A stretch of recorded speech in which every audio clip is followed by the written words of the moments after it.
Oi gente, bem-vindos a mais um vídeo de Explicando GOT para meu namorado. Hoje eu vou falar um pouco sobre o Euron Greyjoy e o que ele pretende. Assim, a menos que vocês não devem ter nunca ouvido falar de quem é esse cara, né? Porque a adaptação televisiva cortou ele, na verdade detonou o núcleo de ferro de Westeros, tirando o Arya e o Theon e o Balon e tal. Enfim, aí tirou esse núcleo sem piedade e a maioria dos personagens da família Greyjoy, ela foi realmente castrada, né? Enfim, mas o Euron, ele é na verdade o irmão mais novo do Balon e o irmão mais velho do Victarion e do Euron, o sacerdote molhado lá, loucão. E no Kingsmoot, que se segue a morte muito misteriosa do Balon, né?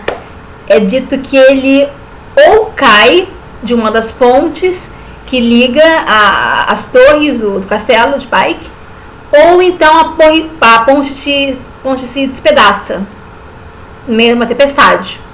São meio contraditórias as diversas versões, né? Mas enfim. Aí tem um Kingsmoot para eleger novo rei, uma vez que o herdeiro, em tese, o Theon, ele tá prisioneiro dos Boltons, no norte. Aí, nesse Kingsmoot, os Greyjoy, eles se dividem. Que, assim, eles são tradicionalmente família reinante, né? Aí, o trono deveria ser do Euron, porque ele é o irmão diretamente mais novo do Balon. E considerando que a Asha é uma mulher, a coroa de ferro devia ir para ele. Mas o Euron, ele disputa isso falando que ele não pode se tornar rei dos Homens de Ferro porque ele é um homem sem Deus. Ele não acredita no Deus dos Homens de Ferro, o grande afogado. Mas aí ele fala, senta, não se importa. Ele até afoga umas pessoas lá que discordam da tomada de poder dele, depois que ele chega, interessantemente, um dia depois da morte do irmão mais velho. Isso deixa muitas pessoas prontas para acreditar que foi ele que matou o Balon, né? Enfim. Aí nesse Kingsmoot, que pretende eleger um novo rei legítimo, há 3 facções políticas. Assim, quer dizer, tem um montão de candidatos menores de diversas famílias, mas os reis tradicionais, os Greyjoy, eles apresentam 3 candidaturas, 3 facções. A primeira é representada pelo Victarion, o segundo irmão mais novo do Balon, e é uma ideia mais tradicional de o que é ser um homem de ferro, né? Ele fala, se não me engano, que se vocês gostaram do meu reinado, do meu irmão Balon, vocês vão gostar ainda mais de mim, porque eu vou continuar o que ele começou, né? Na verdade, ele dizem pra ele para pegar a espada que o irmão deixou cair. Então, vai ser a continuação da política iniciada pelo Balon, né? Ou seja, a guerra vai continuar. O que a segunda candidata acha, ela não defende. Para ela, tem que ter a paz, né? Então, é uma candidatura de renovação, né? Que ela fala que é suicídio essa guerra, que essa guerra só fez viúvas e deixou muitos mortos. E que, na verdade, eles podem fazer uma expansão racional, por assim dizer. Assim, não só aquela guerra louca, mas expandir de uma forma que cada irmão mais novo tenha seu próprio pedaço de território. Bem, esses discursos, assim, eles aquecem o coração de muita gente. Aí a Asha tem suas reclamações lá como rainha, o Victarion tem um pouco mais. Aí o Euron chega pra falar. Primeiro que ele, assim, na verdade, ele entra como o som do trompete dele lá, do berrante dele. Um dos homens dele sopra o berrante, faz um barulho imenso, assustador, todo mundo fica em silêncio. Aí eu entro e começo a falar. Assim, Eu não vou ler o discurso dele nesse vídeo, porque é bem grandinho, mas eu devo dizer que o homem sabe falar, assim, é bem persuasivo. Na verdade, o eu é um homem bem persuasivo, né?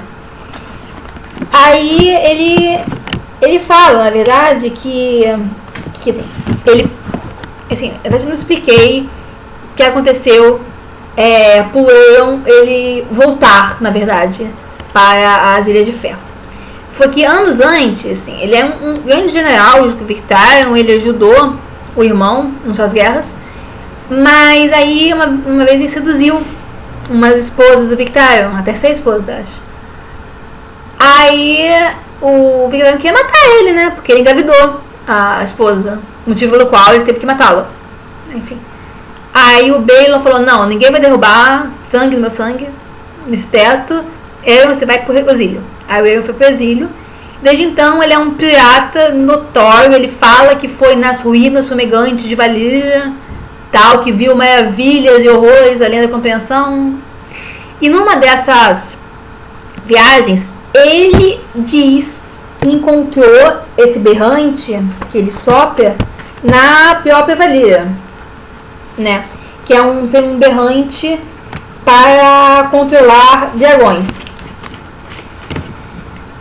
Aí, enfim, é o que ele fala, que a Asha tá propondo paz porque é uma mulher, né, fraca, e o Victarion sendo, na verdade, meio sem ambição, quando ele fala que vai continuar a guerra que o irmão mais velho dele começou. O que o Aeron propõe? Na verdade, o Aeron propõe que eles conquistem todo o continente de Westeros. Na verdade, porque eles têm trono de ferro. E como eles vão fazer isso? Com a Daenerys. O Aeron pretende viajar até Essos, até Meereen, e casar com a Daenerys, conquistar os dragões dela, voltar e colocar fogo em todos os exércitos para conquistar Porto Real. E, por fim, em essência, né, a coroa. Assim, aí ele é aclamado, tá, de forma meio até meio suspeita, mas eu falo isso mais adiante no vídeo. De forma meio suspeita, aí ele é aclamado, todo mundo elege ele rei, assim, agora, jeitinho, legitimamente, aí ele é levantado de novo até a cadeira do mar, né. Mas tem vários problemas, assim, nessa história, que, assim, pra começar, eu não sei se o Aeron é mesmo o Aeron, assim, porque é como o Victarion mesmo fala, que ele parece igual ao que foi no dia que riu na minha cara e partiu. Isso tem 3 anos. E ele não parece ter mudado nadinho. Em 3 anos de exílio, 3 anos de batalhas, 3 anos de pilagens, 3 anos de horrores e maravilhas da imaginação, ele não mudou nadinha. Todo mundo muda em alguns meses, ainda mais 3 anos, né? Aí isso é meio estranho, assim. Há ideias, na verdade, que o Aeron, ele é, na verdade, ou também outros personagens. Por exemplo, uma ideia muito popular é que Aeron seria o Dario, o amante da Daenerys. O que até faz sentido, porque, assim, como ele tá tão certo que ele vai conseguir ir lá e casar com a Daenerys, a não ser que ele já tenha conquistado previamente, né? E tecnicamente isso é possível, né? Porque, como o próprio autor fala no início do 3º livro, numa nota sobre a cronologia, alguns capítulos cobrem um dia, outros apenas 1 hora, outros podem cobrar uma quinzena, um mês, meio ano. Então, assim, tecnicamente isso é possível. O Dario tá ao lado da Dany, na sua cama, num capítulo. Em outro, que se passa meses depois, ele já ter voltado para as Ilhas de Ferro e participar do Kingsmoot, sentar no trono lá. Então, enfim, tecnicamente é possível e até faz sentido. Sim. Mas, enfim, não tem tempo para discutir mais delongas essa teoria. Enfim. Aí o Euron, ele promete, né, os dragões para os Homens de Ferro. Mas depois de algum tempo, depois de muito pouco tempo, os Homens de Ferro começam a ficar desseduzidos. Rapidinho, assim, por assim dizer. Então, por exemplo, o Victarion, que aceitou, né, a ascensão do irmão, mesmo que ele seja um seu grande rival, né, ele seduziu sua mulher, seduziu ou estuprou, assim, não fica muito claro no texto.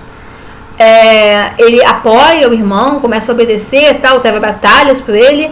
O Aeron, que foi na verdade o motivo que o Kingsmoot começou, né, para deserdar o Aeron, ele vai lá e coloca a coroa de madeira trazida pelo mar na cabeça do irmão que ele odeia, né? Enfim, e vários homens que já tinham concordado em perseguir dragões, eles não, isso é muito, muito ambicioso. O jardim de cima é perto. Procuremos por dragões ali, digo eu, da espécie dourada, né? Vila Velha é muito mais seca e a árvore ainda mais. A frota Red Rain aí anda longe. Só temos de estender a mão para colher a mais madura fruta de Esteros, né? Então, o que a maioria dos Homens de Ferro pensam? Que na verdade é mais fácil e, assim, literalmente andar um pouquinho, assim, pegar um pouquinho e ir lá saquear a gente de cima, que vai ser uns grandes rivais deles, assim, eles estão então prontos para a colheita, por assim dizer. E assim, se você pensa o quão rápido os Homens de Ferro foram e voltaram de apoiar o Euron, assim, por que foi tão fácil seduzir e tão fácil perder, assim? O Euron, ele até sai do aposento depois dessa derrota, né? Que todo mundo começa a vazar do lado dele. Na verdade, esse é um dos motivos que eu acho que o Euron, ele não é realmente o Euron, assim, não que seja o Dario, assim. É uma ideia interessante, mas, assim, pra mim, não. Assim, como eu posso começar a explicar essa minha ideia? Sim, quem é que seja ele, na verdade, como vou explicar mais adiante, ele não tem realmente interesse nas Ilhas de Ferro, né? Assim, ser rei. Ele só quer a força naval. Ele fala isso pro Victarion. Você, assim, ele fala que enfim, ele quer uma frota longa grande demais nunca poderá se manter unida ao longo de tal distância. A viagem é longa demais e muito perigosa. Somente os melhores navios e tripulações podem esperar viajar até a Baía dos Escravos, Meereen, no Genevieve, e voltar à Frota de Ferro. Então o que ele quer é a Frota de Ferro. Logo depois ele fala que o Victarion, ele pode ficar com cadeia de pedra de mar, não tem problema, ele fica, ele só quer os navios, assim, principalmente depois que ele conquistar Esteros com a Dany, né? Enfim, e ele provavelmente também não matou o Baelon, né?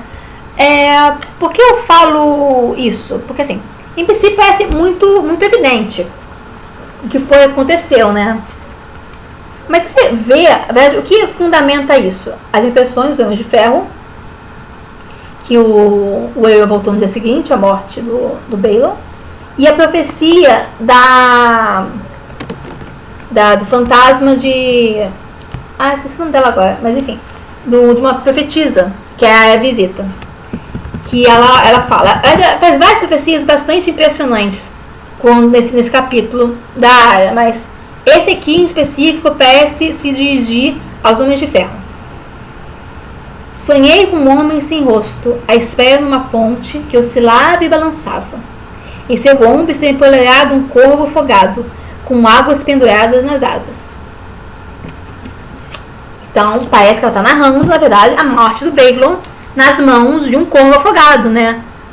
E, sim, considerando que o apelido do Euron é Olho de Corvo, assim, parece óbvio que foi ele que matou o irmão, né? Mas, assim, vamos pensar.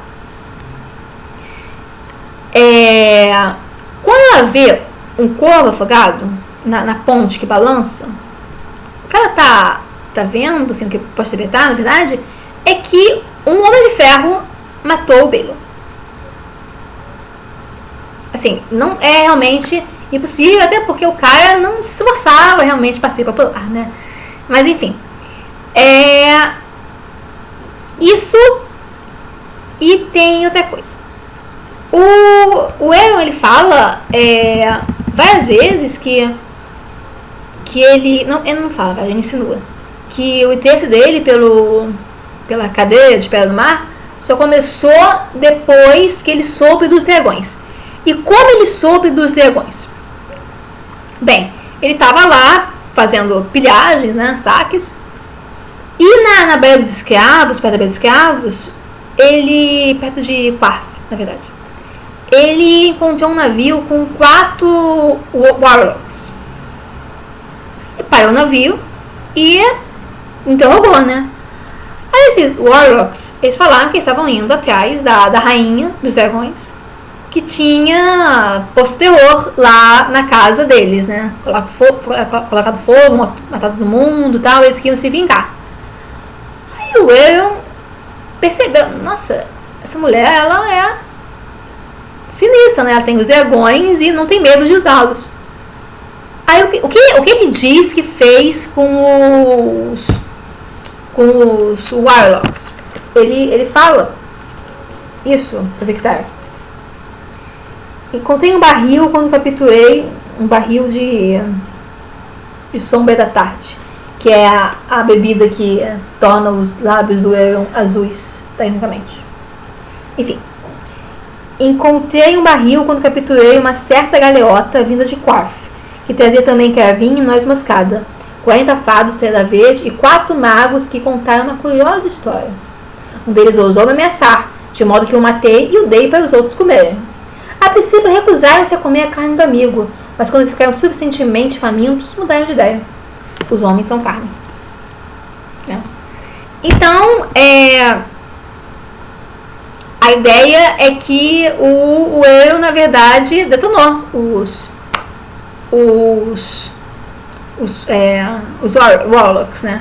Talvez alguns tenham sobrevivido e estejam no porão, no navio dele, né? Mas enfim, isso reforçava o canibalismo. E pelo que a gente sabe, eles não vivem muito mais tempo. Assim, como viver naquelas condições, né? Então, nesse sentido, o Aaron, ele ter tido essa informação da existência da Dany, dos dragões, desses caras. E isso aconteceu fatalmente depois da Dany colocar terror nos Quarth, nos Warlocks, né? Então tem sido assim, num ponto bem definido do segundo livro. E nesse ponto bem definido do segundo livro, foi mais ou menos ao mesmo tempo que o Theon navegou para as Ilhas de Ferro para procurar a aliança, né, do pai Robb. E pouco tempo depois que o Theon chegou, imediatamente depois que o Theon chegou, o Balon, ele decretou uma política de fechamento dos portos. Assim, os navios podiam entrar, mas não podiam sair. E por que isso? Porque ele queria concentrar o maior número de navios que ele podia para a guerra, né, que ele está planejando com o norte. É assim, considerando que a principal hipótese da morte do Balon seria, na verdade, um homem sem rosto, que o Aaron teria contratado em Bravos para detonar o irmão, né? Isso é aparentemente confirmado pela peça profetisa, que sonhei com um homem sem rosto. Mas aí eu pergunto uma coisa para vocês: quando é que o Aaron teria o tempo para contratar um homem sem rosto para matar o irmão? Assim, entre ele navegar e sair perto de Quarth para Bravos e um Homem de Ferro chegar às Ilhas de Ferro, os portos teriam fechados há muito tempo, né? Enfim, então, sim, o Aaron, ele pode ser um homem horrível, mas desse crime ele é inocente. Né? Mas enfim, já tô meio que viajando aqui. Eu queria falar do berrante. Esse berrante misterioso que, assim, aparentemente ele garantiu a vitória do Aeron no Kingsmoot. Assim, beleza, ele teve um ótimo discurso, eu sei. Mas esse berrante, ele parece que ele mexe com os homens em certa medida. Assim, eu falo isso porque isso literalmente vai ser mudado a opinião que muitos homens de ferro tinham sobre o cara, né? Assim, homens do Victorian, assim, foram pro partido do Aeron, assim, do nada, depois de ouvir o berrante tocar. Assim, é o berrante do inferno, que tem um som terrível, mas ao mesmo tempo extremamente longo, assim, como é narrado. O som perdurava e perdurava e perdurava, ecoando as vociferantes colinas que se erguiam atrás deles e atravessando as águas do berço de Naga para ir ressoar nas montanhas de Grande Wick, perdurando e perdurando e perdurando até encher o mundo todo. Aí, tem um errado nesse berrante, assim, vamos pensar da origem do berrante, o berrante dos dragões, né? Eu tenho encontrado ele em Valyria e ele serviria para controlar os dragões. Mas vamos pensar no que a gente sabe sobre dragões. Assim, em tese, apenas pessoas com mesmo uma gotinha de sangue valyriano, eles poderiam pretender, assim, pensar em dominar um dragão.